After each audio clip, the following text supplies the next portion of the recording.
여러분 안녕하세요. 경린남과 토론합시다. 오늘의 토론 주제는 부동산 이재국 교수님 모셨습니다. 안녕하십니까? 네, 반갑습니다. 네.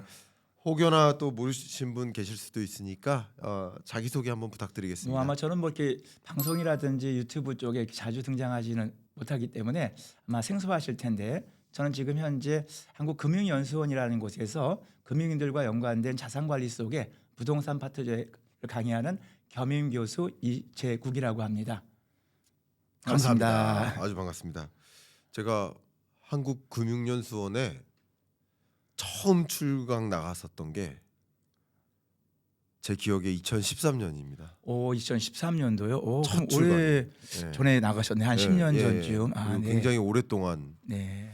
한국금융연수원에 주로 이제 거시경제, 가계부채, 또 그러셨군요. 금융산업 그 패러다임 변화. 네. 어우, 반갑습니다. 좀 아주 긴밀하게 만나왔었고 특히 금융연수원 그 2층 뒷뜰 좋죠. 예. 제가 그 공간을 너무 좋아합니다. 그 금연선이 원래 유명한 건축사가 이렇게 설계해서 네. 그게 조금 묻혀 있어서 그렇지 네. 나름대로 유명한 건축사가 멋지게 공간 구성을 한 나름대로 의미 있는 연수원 중에 하나입니다. 네. 예. 그 뒷뜰에서 커피 한 잔 내려서 이렇게 잠깐 벤치에 앉아가지고 커피 한 잔 마시면서 이렇게 좀 생각하면 너무 행복합니다.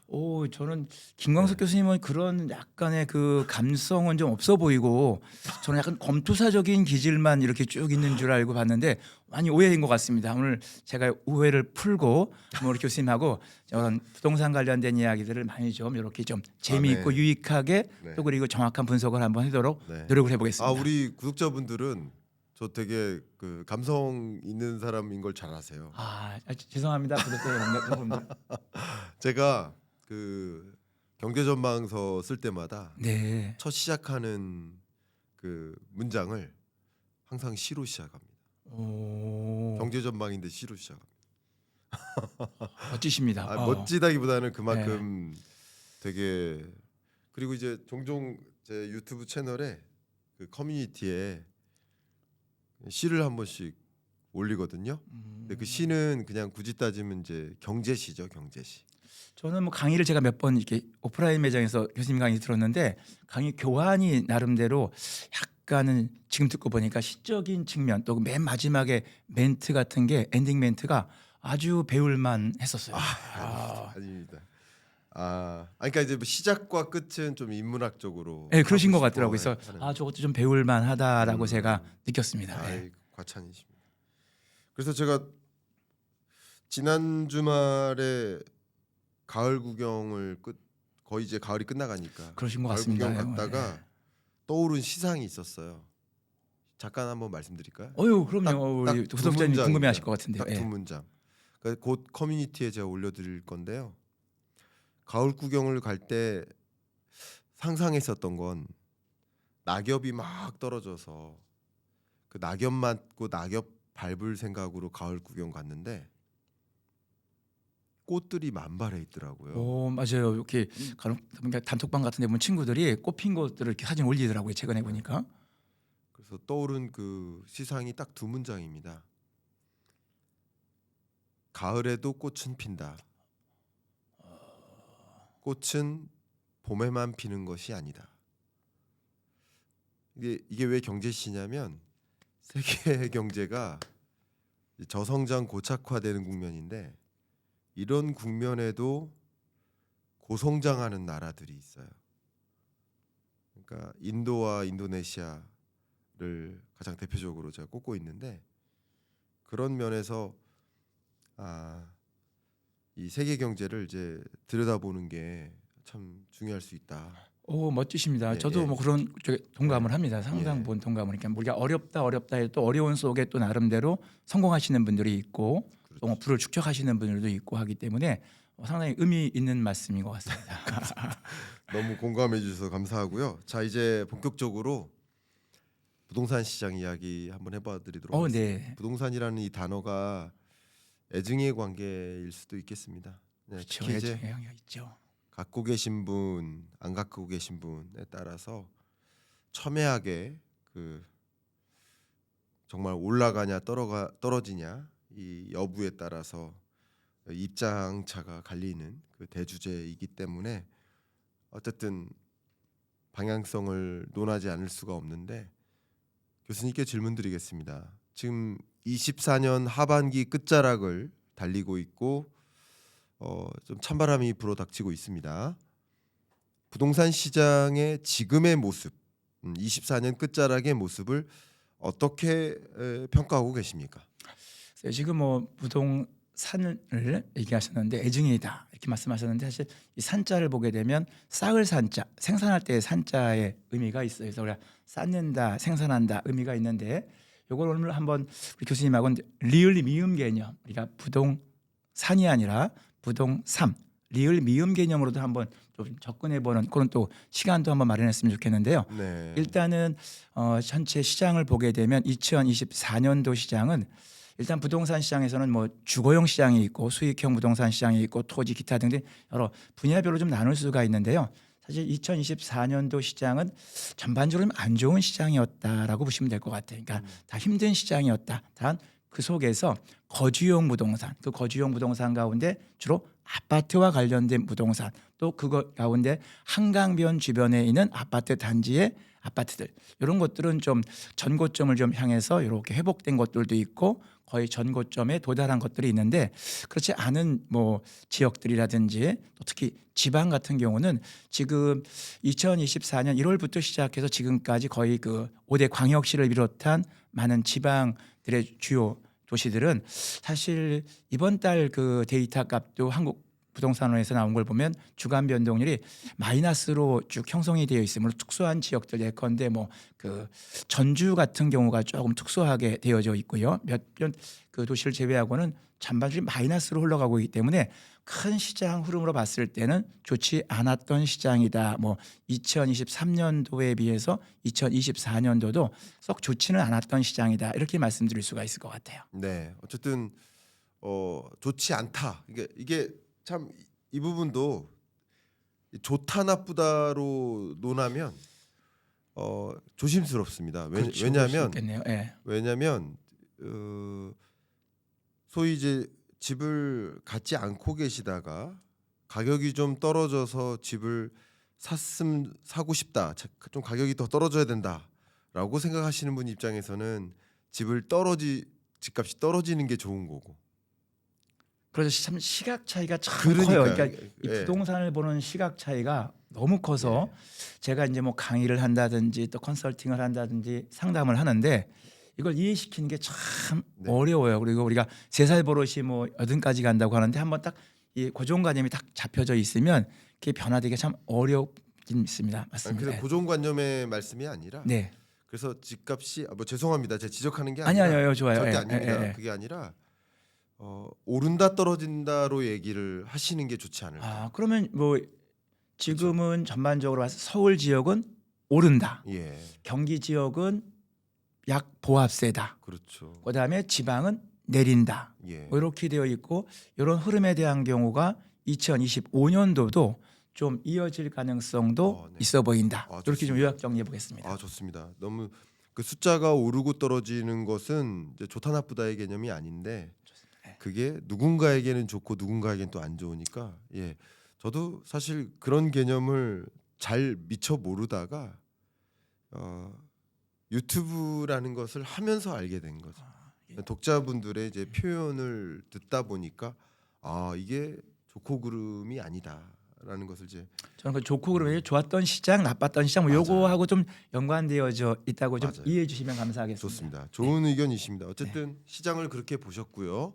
말씀해주신 그 진단은 어떻게 보면 팩트를 그대로 잘 전달해 주신 것 같아요. 전체 시장의 모습이 서울을 중심으로 상승 반전에서 움직였고 수도권을 중심으로는 뭐 어쩌면 강보합의 흐름을 보였는데 지방을 중심으로는 아직도 약보합의 흐름을 유지하고 있다. 자, 여기까지는 지금까지의 모습을 이제 진단해 주신 거예요. 근데 그러면 그렇게 진단을 내리셨는데 그렇게 움직인 배경은 무엇이라고 보십니까? 왜냐하면 2022년에는 상당히 강한 그 조정 압력을 받았었거든요. 등락률 면에서 서울도 그렇고 전반적으로 강한 하락률을 보이다가 23년, 24년에는 이제 하락률이 좀 0에 가깝게 약보합의 흐름으로 움직이다가 24년 들어서는 이제 상승은 상승으로 바뀌거나 약보합으로 좀 0에 가깝게 움직이거나. 근데 어쨌든 전국 평균 가격으로는 이제 여전히 이제 상승 반전한 거죠. 이런 흐름을 보였는데 이렇게 진단을 하셨고, 그럼 이렇게 시장의 움직임이 형성된 것은 어떤 요인 때문이라고? 시장이 어쨌든 변화된 거잖아요. 22, 23, 24년 하반기로 올수록 이렇게 된 배경을 어떻게 진단하십니까? 일단은 2022년도에 비해서 2023년도가 좀 달랐고 2024년도 조금 달라졌는데 네, 일단은 제가 볼 때는 한 두 가지 정도 요인일 것을. 네, 첫 번째는 금리의 좀 급등 급락. 네, 뭐 저보다도 잘 아시겠지만 금리가 예컨대 저금리였다가 갑자기 고금리로 가면서 지금 이것은 이제 좀 갑작스럽게 고금리에 갔다가 다시 또 금리가 내릴 거다라는 심리가 좀 작용됐던 거. 전에 보니까 그 양치는 소년 이야기 하시던데 늑대가 나타났다, 늑대가 나타났다, 늑대가 나타났다 했는데도 불구하고 금리라고 하는 측면이 좀 이렇게 높게 유지되다가 또 다시 조금씩 이제 이렇게 내려가는 걸 보고 또 그런 기대값을 하면서 조금 달라지는 모습들이 보여진 것 같고요. 네, 그다음에 또 하나는 이제 서울 집중이 좀 더 이제 심화된 것들은 아무래도 정책적인 측면들 또 제도적인 측면들 이 중에서 가장 대표적인 게 세금과 관련된 부분으로 추정이 돼요. 네, 그러니까 다주택자에 대한 어떤 취득세 강화 또 양도세에 대한 경우는 중과세는 지금 하지 않고 유예를 시키고 있습니다만 아무래도 다주택에 대한 그 양도세에 대한 부담감 또 종부세에 대한 부담감 이런 것들 때문에 예전 같으면 예를 들어서 뭐 서울에 계신 뭐 집 한 채 소유자가 좀 여유가 있다 하겠을 때는 뭐 경기도에 집을 한다 더 산다든지 또 경기도 분들은 예컨대 좀 여유가 생기면 뭐 지방에 집을 한 채 더 샀다든지 뭐 이런 것들이 좀 있었어요. 네, 또 뭐 강남에 계신 예컨대 뭐 집 한 채 갖고 계신 분이 뭐 여러 가지 이유로 인해서 여유가 생겼을 때 강북의 아파트를 하나 더 산다든지 또 강남의 아파트를 또 추가로 매입하는 경우들이 있었는데 이런 것들이 이제 아무래도 세금적인 측면으로 좀 부담스럽고 또 다주택자에 대한 부담감 여러 가지 좀 뭐 여론도 좀 그렇고 하다 보니까 뭐 우리가 흔히 얘기하는 똘똘한 집 한 채, 뭐 진똘 아파트 뭐 이런 식으로 좀 패턴이 좀 바뀌었다라고 볼 수가 있을 것 같아요. 그렇군요. 네. 그러니까 금리의 급격한 인하와 급격한 인상, 그리고 또 점진적인 금리 인하 기조로의 전환.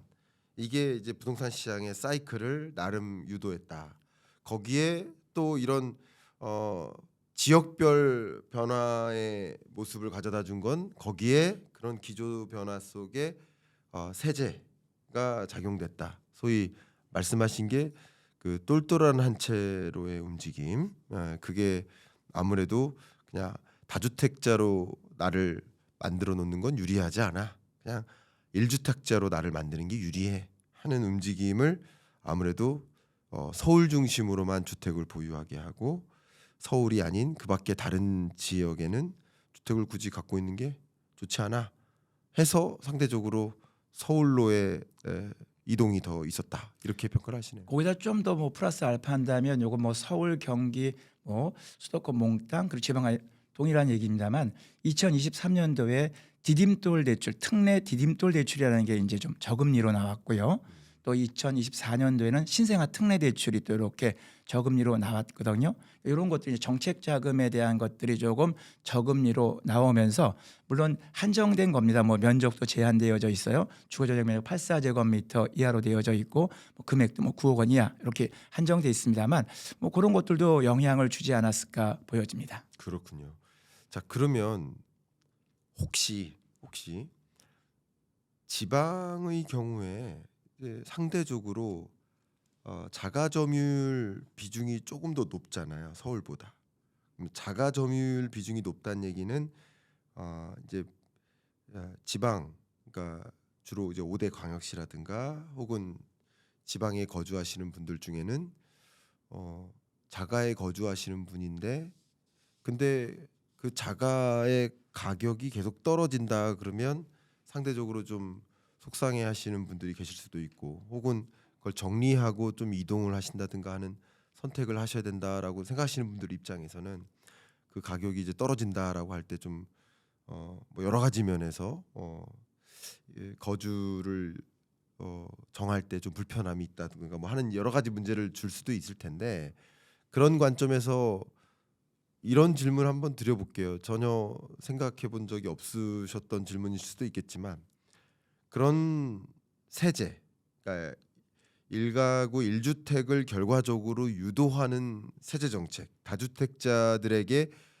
과중시키는 그런 세제가 결과적으로 이런 서울과 비수도권 간의, 수도권과 비수도권 간의 그 양극화를 더 초래하게 만드는, 오히려 더 생각했던 방식에 유도했던 방식으로 시장을 만들지 못했다. 유도했던 거는 양극화가 아니었을 거 아니에요. 그렇겠죠. 그러니까 당연히. 그래서 예. 유도했던 방식이 예. 아닌 오히려 이 과세가 유도하지 않았던 방식으로 양극화를 부추겼다라고 평가하시는지, 그 말씀 속에서 그런 질문이 생각났습니다. 사실 우리가 정책은 다 좋은 정책이죠. 다 그쵸, 좋은 목적은 정책, 좋은 목적은 정책이죠. 그쵸. 좋은데 그 목적에 맞게끔 추진하다 보면 네, 그 목적을 다달할 수도 있지만, 그러니까 도착할 수도 있지만 예, 또 다른 방향의 어떤 변수가 생겨서 그렇죠. 다른 결과를 나타낼 수가 있어요. 예, 지금 교수님께서 말씀하시니까 갑자기 생각이 난 건데, 저도 예. 갑자기 물어보시니까 또 갑자기 제가 생각이 났어요. 좋습니다. 수도권 정비계획법이라고 있어요. 음. 수도권을 규제하기 위해서 수도권 정비계획을 했단 말이에요. 그렇습니다. 그런데 지금 수도권은 오히려 더 집중화 현상이 심화가 됐어요. 예, 그 법을 만들 때는 어떤 취지였을까요? 수도권을 좀 제한하고 지방을 균형 있게 발전시키겠다라고 하는 의도에서 출발했는데, 실제로 뭐 그것도 많은 역할을 했습니다만, 또 많은 또 효과를 줬지만, 결국은 수도권 집중이 지금 더 심화되고 있다면 그 수도권 정비 계획법도 원래 취지와 좀 다른 결과물을 낸 것처럼, 실제로 우리가 지금 많은 정부의 정책들이 나오고 있습니다만, 그런 것들이 시장에서는 그 정책의 방향성으로 가는 경우도 있지만, 여러 가지 변수에 의해서 시장은 또 시장 나름대로 가면서 약간의 역효과, 또 약간의 어떤 그 기대 효과가 충분히 나타나지 못하는 그런 산물들로 나타나는 것이, 뭐 최근 뭐 지금 지방은 조금 침체가 되어 있는 것도 이와 관련되지 않았을까, 조심스럽게 뭐 말씀을 좀 드릴 수 있겠네요. 네.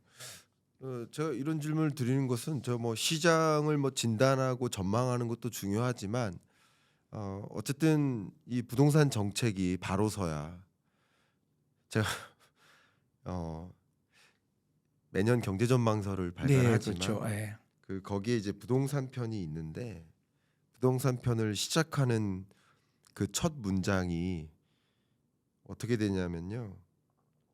집은 5천만에 관심이다. 그렇죠. 맞아요. 예. 사실 그 집은 집이 아니라 집값이다. 집을 가진 이에게도 그 집값은 전 재산이고, 집을 갖지 못한 이에게도 그 집값은 전 재산 이상이다.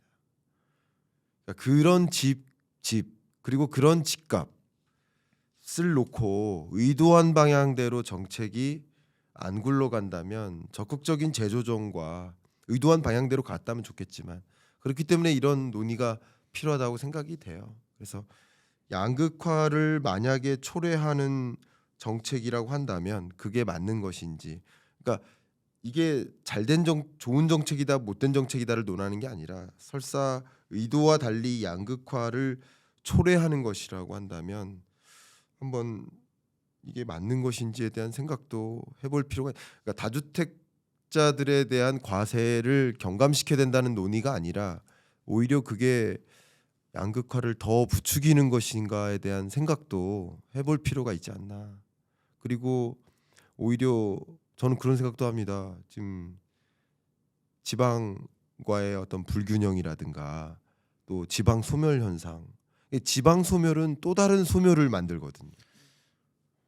좀 저는 심각하게 얘기 많이 하더라고요. 제가 왜 예, 이런 예. 말씀드리냐면, 너무 상식적이게도 학교가 있는데 아이들이 2명 남아 있어요. 근데 2명 남아 있으니까 학교가 없어지죠. 근데 학교가 없어지니까 또 이 두 명도 다른 데로 이사 가는 거예요. 그러니까 지방 소멸을 더 가속화시켜요. 그러니까 이런 어쩌면 의도와는 달리 지방 소멸을 더 불러올 수도 있고 양극화를 더 불러올 수도 있고 최근에 한 그 정부의 보고서에 그 소득 격차가 축소됐다라는 그 보고가 있었는데 소득 격차는 축소됐지만 자산 격차는 벌어졌거든요. 근데 이게 무슨 의미일까? 부동산 시장 전문가시니까 소득 격차는 축소됐지만 자산 격차가 더 벌어졌는데 그게 무슨 의미입니까? 소득에 비해서 그러니까 즉 흔히 얘기하는 자산 속에 부동산이 예컨대 주요 내용으로 포함된다면 네. 부동산에 대한 이제 크기 파이가 이제 커지면서 그렇죠. 똑같은 2배일지라도 네. 이제 예전에 2배보다 파이가 커진 거죠. 그러니까. 예컨대 A라는 곳과 B라는 곳이 평당 100만 원, 200만 원이었고 평당 500만 원, 1000만 원이었는데 지금은 예컨대 평당 1000만 원, 2000만 원 하게 되면 실제로 2배 차이가 나지만 이 파이가 커지면서 여기다가 또 평당 예컨대 100, 200, 500, 1000, 1200인데 우리가 아파트는 한 평이 아니잖아요. 그렇죠. 30평형, 뭐 25평형을 기준하면 여기 곱하기 25를 하거나 34를 하게 되면 이게 아무래도 아파트의 가격 격차가 커지면서 이게 플러스 알파된 자산 격차가 더 벌어지는 이런 것들이 아마도 지금 결과치로 나타나지 않나 말씀을 드릴 수 있을 것 같아요. 아, 네. 고견 주셔서 정말 감사하고요. 정말 2024년 그리고 2025년 이 부동산 시장을 좀 바로 알고 어쩌면 아까 제가 말씀드렸던 이 집값은 평범한 우리 국민에게는 전 재산이거나 전 재산 이상이니만큼 이 집값의 움직임, 부동산 시장의 움직임을 좀 명확하게 진단해 보는 것은 너무나 중요한 순간인 것 같고. 그렇죠. 흐름을 파악을 하고 있는지 제가 뭐 집이 있든 없든 떠나서 시장을 흐름을 보는 것, 지금 뭐 경제 흐름을 보는 것도 매우 중요하지만 경제 흐름 속에 뭐 부동산의 흐름을 보는 건 참 좋은 것 같고 그걸 지금 교수님께서 쭉 이 유튜브를 통해서 하고 계시는 것 같아요. 예. 그래서 교수님께 한번 좀 더 그 중차대한 그 책무를 가지시고 네, 더 명확하게 네네. 이 시장을 진단하는 방법을 이 채널에서도 많이 알려주시기를 부탁드리고 네. 자 추가적인 질문을 좀 드려보도록 하겠습니다. 네. 제가 이렇게 질문 드려도 될까요? 제가 오히려 받는 질문이에요. 네. 그렇지만 교수님께 오히려 질문 드리겠습니다. 네. 일단 기본적으로 25년 부동산 시장은 지금은 어쨌든 평균 가격 제가 지역별로 구분하지 않고요. 네. 평균 매매 가격은 지금 상승하는 모습이라고 보시죠? 상승세가 좀 둔화되긴 했지만 어떻게 보십니까? 이게 지역별로 참 차이가 많이 나서 그 이제 지역에 네. 대한 이야기는 조금 이따 네. 하시고 전체 뭐 흐름을 본다 그러면 조금 적게 오른다, 약세다 그렇죠. 이렇게 볼 수 있겠죠. 예. 약세는 어쨌든 마이너스인 거고요. 네. 강세는 플러스고. 강세는 플러스인데 네. 그러니까 강보합이 낮은 상승률이죠. 강보합. 약보합은 낮은 하락률이고요. 그래서 전체 시장 대한민국 전체로 보게 되면 저는 보합 정도 그쵸. 이렇게 이야기할 수 있을 것 그렇죠. 같아요. 보합이죠. 보합이 맞아요. 보합인데 플러스에 가까운 보합이라고 보십니까? 마이너스에 가까운 보합이라고 보십니까? 둘 중에 하나를 꼽는다면 지금의 시장을 저는 그래도 플러스라고 볼 수가 있어요. 어쨌든 지금의 시장을 놓고 본다면 그러면 이렇게 질문드리겠습니다. 이제 9월 전과 후를 좀 구분해야 될 것 같아요. 왜냐하면 중요한 정책이 시작됐으니까 9월 전까지는 좀 더 강한 플러스였다가 9월부터 조금 약한 플러스로 바뀌었다라고 먼저 진단을 해볼 수 있을 것 같아요. 그렇죠? 맞습니다. 그 계기가 뭐라고 생각하십니까? 일단 뭐 스트레스 DSR 네. 이게 일단 가장 중요하게 시행이 되기 때문에 음. 영향을 미쳤다라고 볼 수도 있겠고, 그다음에 또 두 번째로는 심리가 좀 그동안 좀 많이 올랐다라는 또 이제 심리가 작용돼서 오른 지역에 대한 추격 매수가 좀 주춤한 부분도 영향을 준 것 같고요. 그다음에 제가 볼 때는 또 세 번째로 말씀을 좀 드린다면 그 9월 달과 10월 달이 조금 거래를 하기에는 좀 날짜가 부족했어요. 날짜가 부족했다. 우리가 거래하는 그 날짜가 필요한데 네. 추석이 좀 있었고요. 네. 그다음에 또 10월 초에 또 연휴도 있었고 이런 것들 때문에 일단 전반적으로 봤을 때 약간은 제가 볼 땐 거래할 수 있는 날짜가 부족하다 보니까 현재 9월, 10월 갖고는 조금 이른 진단을 할 수 있다. 그러니까 11월 달과 12월 달의 통계까지 좀 보게 되면 확실하게 내년 시장을 진단할 수 있지만, 지금은 주춤한 건 맞지만 이 주춤한 것이 이런 약간의 어떤 그 연휴적인 측면도 있거든요. 거래할 수 있는 시간이 좀 짧았기 때문에 이런 것들이 조금 정확한 진단하기 좀 부족하다. 그런 의미에서 11월 달 통계가 나름대로 중요하게 영향을 미칠 것 같다. 그래서 조금 11월 달 통계를 좀 보고 12월 초까지 보게 되면 좀 더 명확한 진단을 할 수 있겠다라고 보여져요. 그러니까 꺾인 건 맞는데 이 꺾인 게 계속 꺾여 나갈 거냐, 아니면 꺾였다가 멈추고 보합된 상태 다시 또 반등할 거냐 하는 것은 11월, 12월 통계가 상당히 중요하게 영향을 미칠 것으로 저는 파악하고 있어요. 좋습니다. 너무 좋은 표현 주셨습니다. 그러면 제가 되게 너무 막 파고드는 질문 드립니까? 아닙니다. 괜찮습니다. 아주 너무 편안하게 저 대해 주셔서 저 사실은 유튜브 제가 많이 시청하고 좋아하는데 네. 조금 워낙 유명하신 또 이 유튜버랑 제가 이렇게 옆에 앉는 영광이었고 좀 약간 떨리는 마음으로 왔는데 워낙 편안하게 해주셔갖고 뭐 제가 예. 아주 지금 편안하게 지금 제가 하고 있는데, PD님 제가 좀 긴장하고 있나요?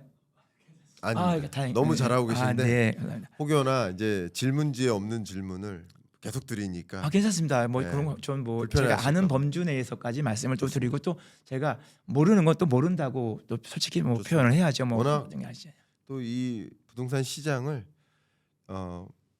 고수시고 이 분야를 갖고 연구하시고 고민하시고 강의하시고 하시는 분이신데 어떤 질문을 드려도 그죠? 괜찮을 거라 생각하고 네, 좋습니다. 믿어 의심치 않고 마구 질문을 드립니다. 네, 왜냐하면 이걸 정확하게 진단해내고 그것을 그대로 여러분께 전달해 드리고자. 네, 그리고 이 채널은 인터뷰가 아니라 토론이니까. 네, 알고 있습니다. 네, 토론하는 거. 네. 그러니까 여러분께 전해드립니다.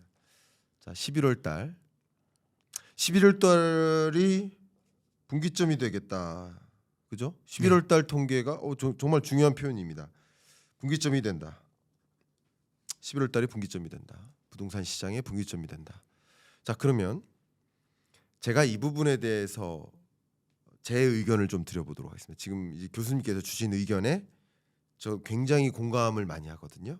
저는 이제 23년 당시에 24년 경제전망서에 책으로 명확히 명시를 해놨으니까 그 전망서에 24년 중반 이후 전국 평균 가격이 상승세로 전환이 되는데 이제 강보합에 가까운 상승세로 전망을 했고, 이제 수도권을 중심으로 상승세가 나타나지만 비수도권은 상승하지 못할 것이라고 명확하게 표현을 했고, 그것을 이제 비대칭화라고 표현을 해 드렸습니다.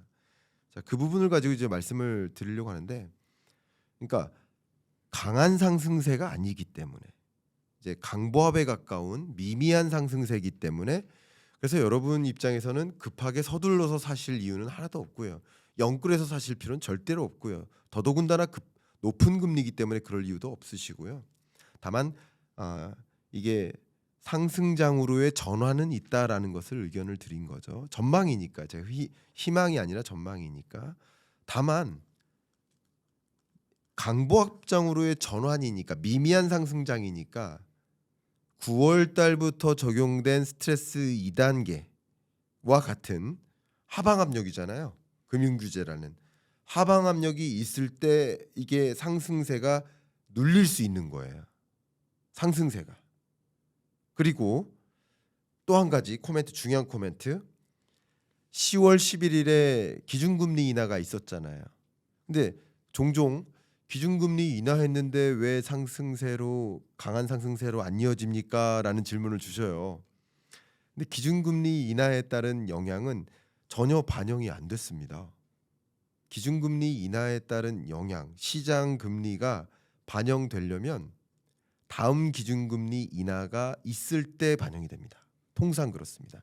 왜냐하면 첫 번째 기준금리 인하가 있을 때는 시장에 선반영돼서 시중금리가 먼저 떨어지다가 기준금리 인하가 있을 때는 시중금리가 다시 올라갑니다.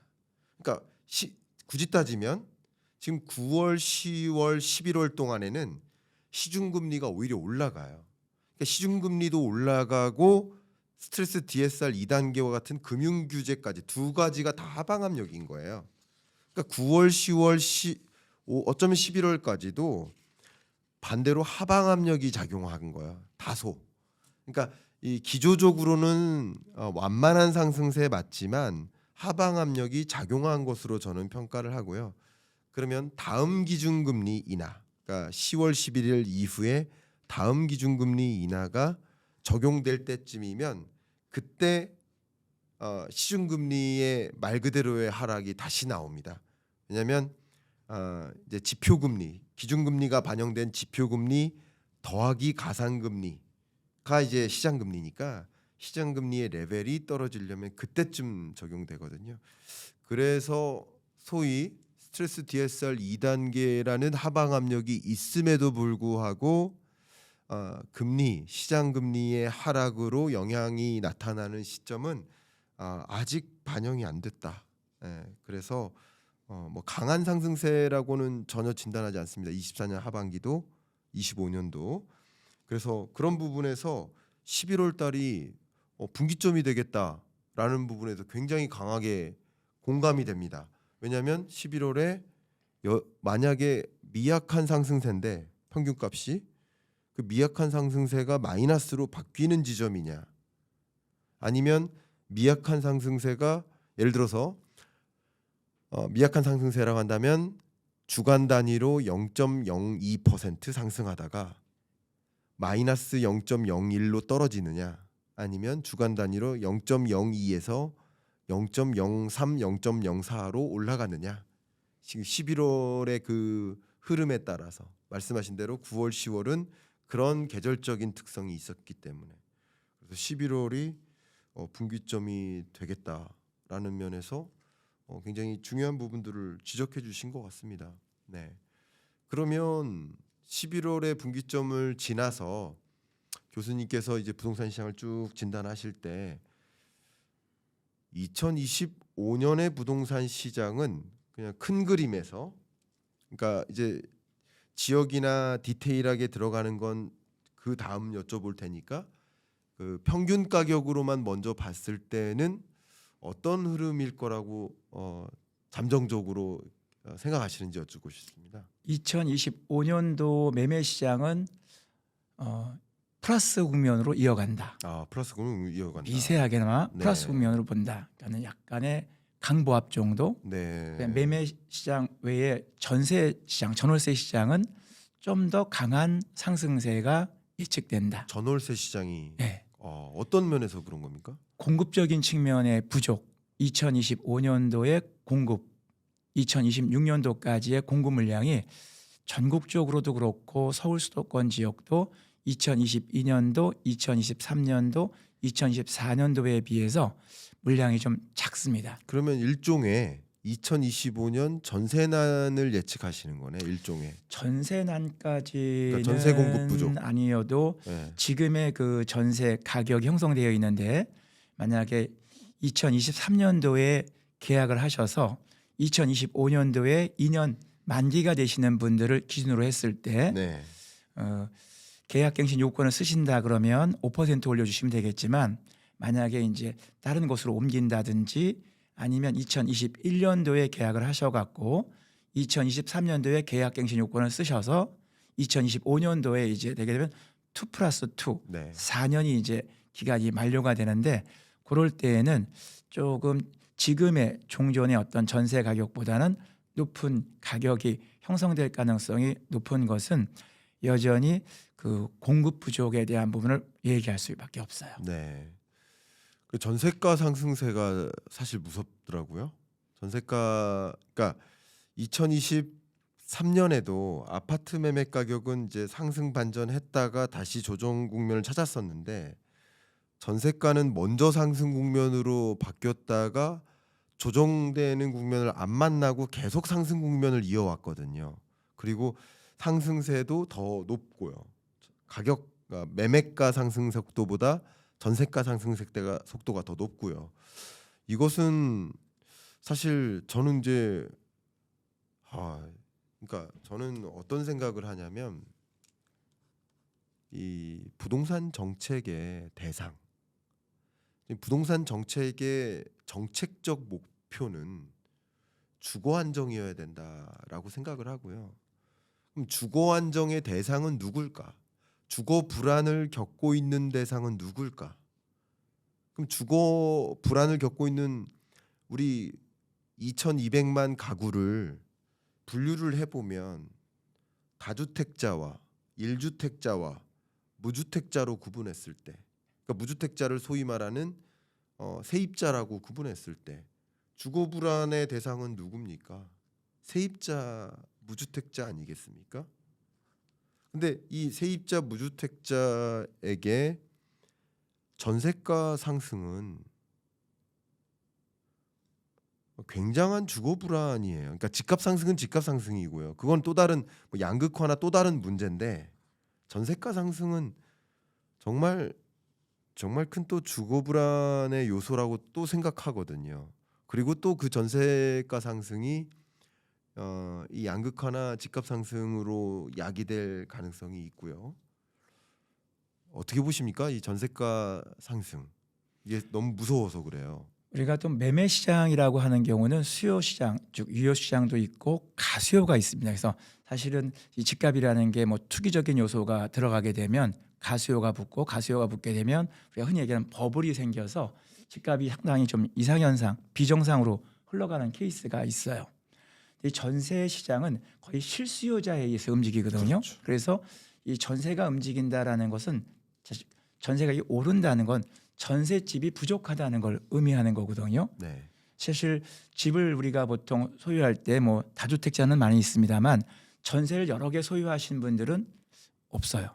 그렇죠? 그래서 실수에 움직이는데 사실 이게 가구 분리가 지금 일어나고 있다는 거죠. 네. 우리가 저출산과 연관되기도 하고 또 뭐 결혼들을 요새 안 한다 그래도 제가 보면 주위에 요새 가을철이어서 그런지 몰라도 일주일에 한두 번 정도씩은 우리가 결혼 소식을 접하게 돼요. 네. 그러니까 결혼을 한다라는 건 물론 독립해서 미리 나오신 분들이 또 결합하는 경우도 있지만 부모님들과 함께 이렇게 거주하시다가 결혼과 함께 이렇게 분리가 될 수 있거든요. 네. 이렇게 되면 그 공간들이 이제 계속 필요한데 그 공간에 대한 것들이 이제 원활하게 공급되지 못하면서 전셋값이 오르는 부분이 있고요.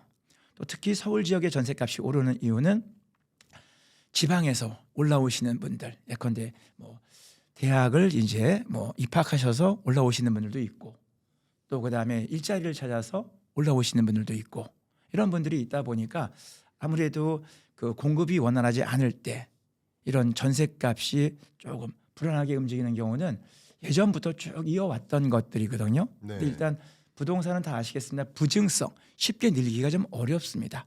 우리가 재건축을 한다, 재개발을 한다, 또 그리고 신도시를 만든다고 하지만 사실 많은 신도시 개발들 발표가 됐지만 아직도 어떻습니까? 착공에 못 들어간 3기 신도시가 상당히 많이 있거든요.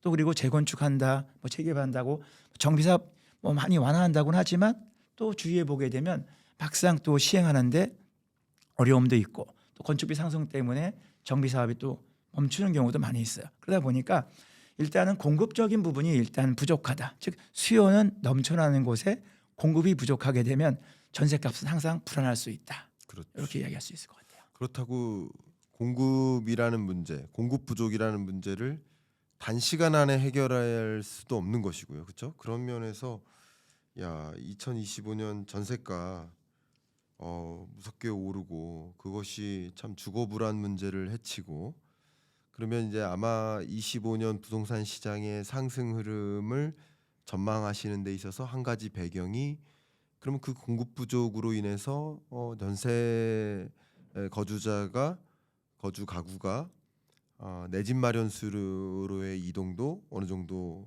수요로서의 계산을 좀 하신 거라고 평가할 수 있겠네요.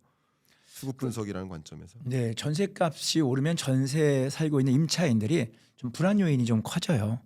잠깐만 또 2년마다 또 올려줘야 되는 것, 또 이사를 가야 되는 것, 뭐 그런 심리가 있다 보니까 네. 사자 주문을 낼 수가 있거든요. 이렇게 되면 이제 집값의 불안 요인을 작용하기도 하고, 제가 이 통계를 보니까 뭐 그냥 평균적인 통계를 보면 10년 단위로 매매 가격이 전세값으로 전환되는 경우가 참 많아요.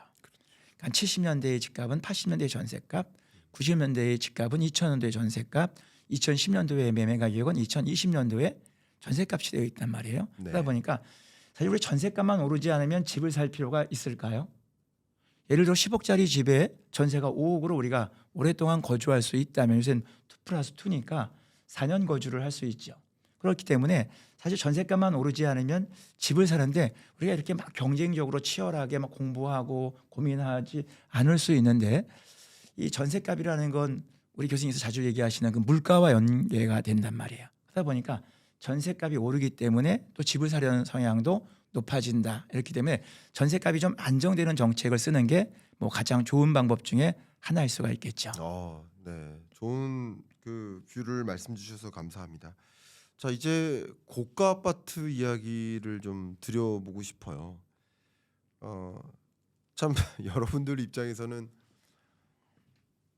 저도 가끔 그런 기사를 보면 이제 특히 이제 강남에 뭐 반포 한강 주변에 고가 아파트 뭐 역대 최고가를 또 갱신하고 얼마다 뭐 몇백억이다 뭐 이런 기사들을 이제 접하다 보면 이제 상대적 박탈감 뭐 이런 것을 좀 더 느끼실 수 있고, 나는 아직 집 한 채 없는데 하면서 그런 상대적 박탈감을 더 느끼실 수도 있는데, 이렇게 고가 아파트 시장이 형성되는 배경, 상대적으로 이제 저가 아파트 시장과 이렇게 비동조화되는 이런 현상, 어떻게 이런 현상이 형성된다고 보십니까?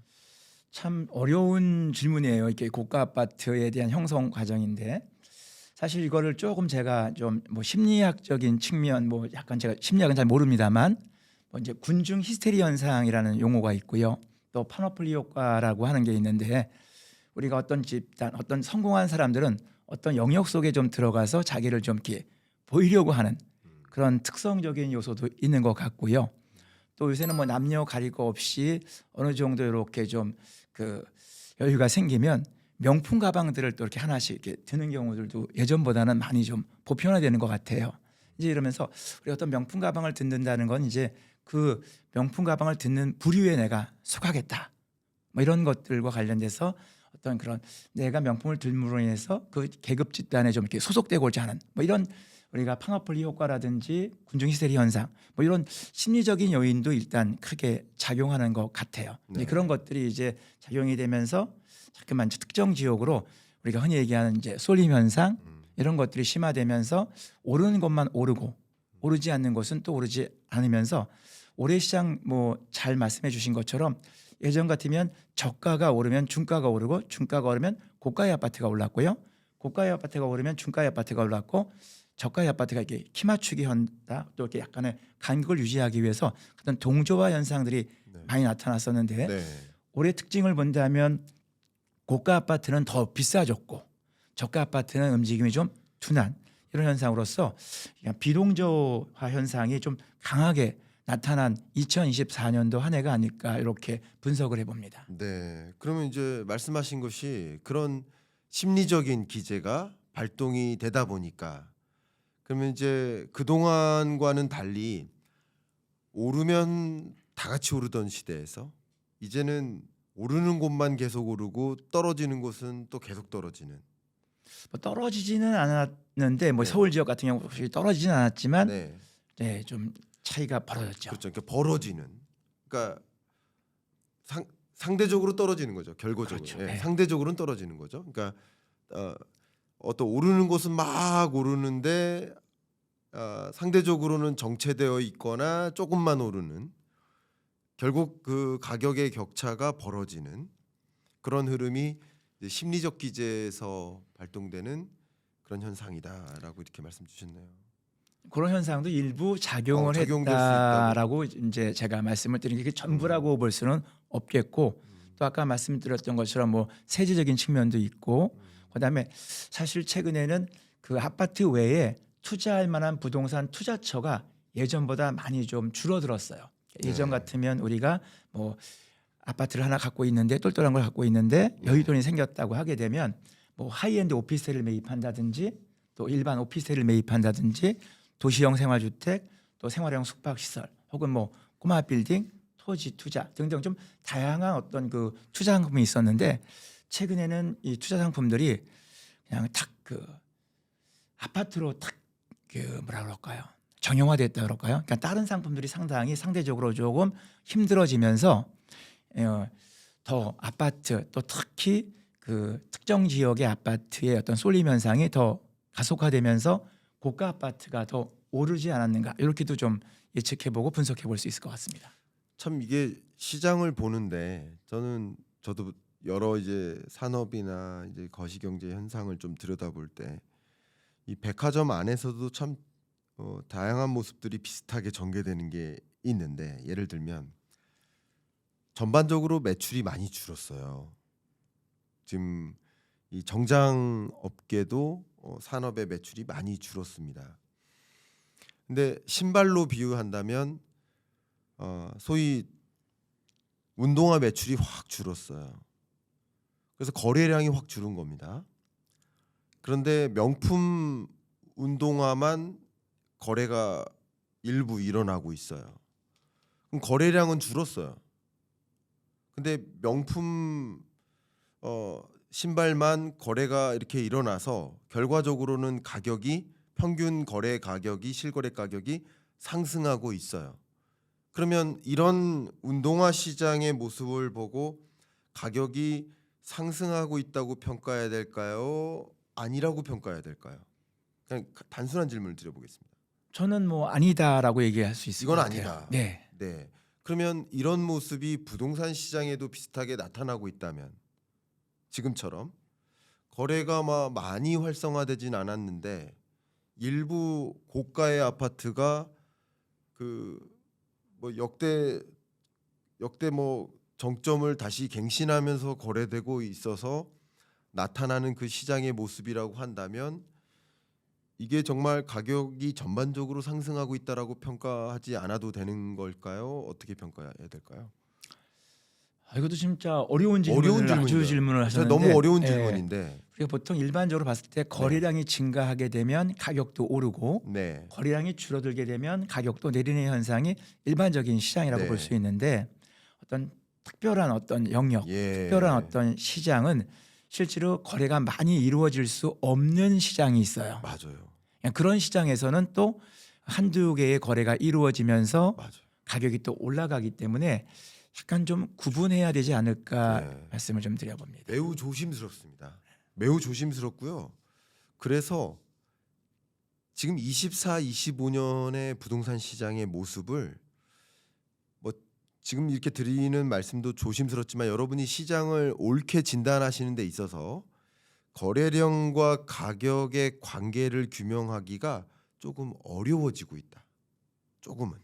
그 전과는 좀 다릅니다. 거래량이 늘어나야 가격이 오른다, 거래량이 줄어들면 가격이 떨어진다 하는 그 공식이 조금 안 맞기 시작하는 국면입니다. 왜냐하면 이렇게 비동조화가 많아지니까. 그런 것도 있다. 지금 지역별 비동조화, 서울시 내에서도 나타나는 비동조화, 그리고 지금 또 계속 드리는 비동조화 말씀드릴 텐데, 이 주거용 내에서도 아파트와 비아파트 간의 비동조화, 그리고 주거용이냐 비주거용이냐의 비동조화, 정말 여러 가지 비동조화가 일어나고 있거든요. 그러니까 이런 것들이 운동화 시장만 잠깐 놓고 봐도 거래량만 보고 판단하기 굉장히 어려워. 거래량 자체가 줄고 있어요. 그런데 가격이 떨어지고 있다고 표현하기가 또 어렵거든요. 그러니까 여러분 이런 면에서 시장을 바로 진단할 때 거래량과 가격의 흐름이 좀 그것으로서 좀 판단하는 기준을 반드시 일치시켜서 생각하지 않으시면 좋겠다라는 코멘트도 드리고 좋습니다. 예. 네, 그 코멘트 드리고 마지막 질문을 드리겠습니다. 여러 가지 이제 비동조화를 말씀드리고 있는데 마지막으로 수익형 부동산. 그러니까 지금 이렇게 드렸던 여러 가지 비동조화 드릴 말씀 많지만 주거용과 비주거용, 이 상업용이죠. 수익형 부동산. 이 수익형 부동산은 정말 지금 뭐 드릴 말씀이 없을 만큼 계속 내리막길만 걷고 있는데 어떻습니까? 어떻게 진단하고 계십니까? 이거 진단하기 전에 제가 교수님에게 하나 좀 여쭤보고 싶은데요. 좋습니다. 금리는 또 한 번 언제쯤 내릴까요? 네, 의견을 드린다면 뭐 빠르면 11월 28일. 예. 올해 안에 네. 한 번 더 네. 내린다는군요. 의견을 드린다면 일단 물가와 내수 경기, 물가와 경기 면에서는 금리를 인하할 만한 여건이 충족이 되고 역시 부동산 시장과 가계부채라는 면에서도 그동안 걸림돌이 되어 왔지만 이 부동산 가격의 상승세가 주춤하고 가계부채의 증가세가 주춤해져서 금리 인하를 해도 된다라는 현재의 판단은 한국은행 입장에서 쓴 것으로 판단됩니다. 마지막 남은 한 가지의 변수가 바로 환율이에요. 트럼프발 어떤 시나리오 그 트레이드 때문에 슈퍼 강달러가 전개되고 불안하게 전개되는데 11월 25일부터 28일 동안 금리 결정 순간까지 환율이 1,300원 이상에서 머문다. 그러면 금리 인하하기가 좀 부담스러울 수 있고요. 1,300원 이하로 내려간다. 그러면 금리 인하할 여건이 좀 조성된다라고 저는 한국은행의 결정에 대한 평가를 해본다면 제가 한번 그 위원들의 금통위 위원들의 마음을 한번 들어가서 해석을 해본다면 그렇게 저는 의견을 갖고 있습니다. 좋은 말씀 잘 들었습니다. 네, 제가 이렇게 좀 질문을 한 이유는 부동산은 금리랑 상당히 연동성이 그렇죠. 아주 밀접하지 않습니까? 네, 근데 이게 상품별로 봤을 때 주거용 부동산은 이 금리하고 연동하되 네, 조금 영향을 좀 적게 받는 상품이고요. 네, 반대로 질문하신 그 수익형 부동산 같은 경우는 금리랑 아주 연관성이 높기 때문에 이 금리가 조금 더 한 뭐 제 기준으로 한 2.5% 정도 네. 한국은행 기준금리가 한 2.5% 정도가 된다면 조금 회복세를 살아날 수 있겠지만 그렇지 않을 때까지는 조금 수익형 부동산은 좀 어려운 좀 긴 터널이 좀 이어질 것 같다라고 말씀드릴 수 있는데 그 이유는 뭐냐면 뭐 요새 보면 다들 그 오프라인 매장들이 다들 힘들어하잖아요, 그렇죠? 네. 요새는 온라인으로 모든 것들이 이루어지고 있고 그 다음에 최근에 공급 물량이 참 많습니다. 네. 저희가 이 주상복합 같은 그 개발을 할 때 거의 한 10% 가량은 반드시 이 수익형 부동산 이것들을 이렇게 의무적으로 설계하고 거기에 대한 것들을 공급해야 됩니다. 네. 그러다 보니까 뭐 오피스텔을 짓는다, 뭐 주상복합 아파트를 짓는다 하게 되면 거기에 자꾸만 공급들이 이루어진 거란 말이에요. 네. 실제로 주변에 상가가 많이 있어요. 그럼에도 불구하고 거기에 부동산 개발이 이루어지면서 그 이루어진 자리에 뭐 주상복합 아파트가 들어선다든지 오피스텔이 들어섰을 때 10% 물량제가 상가로 공급된단 말이에요.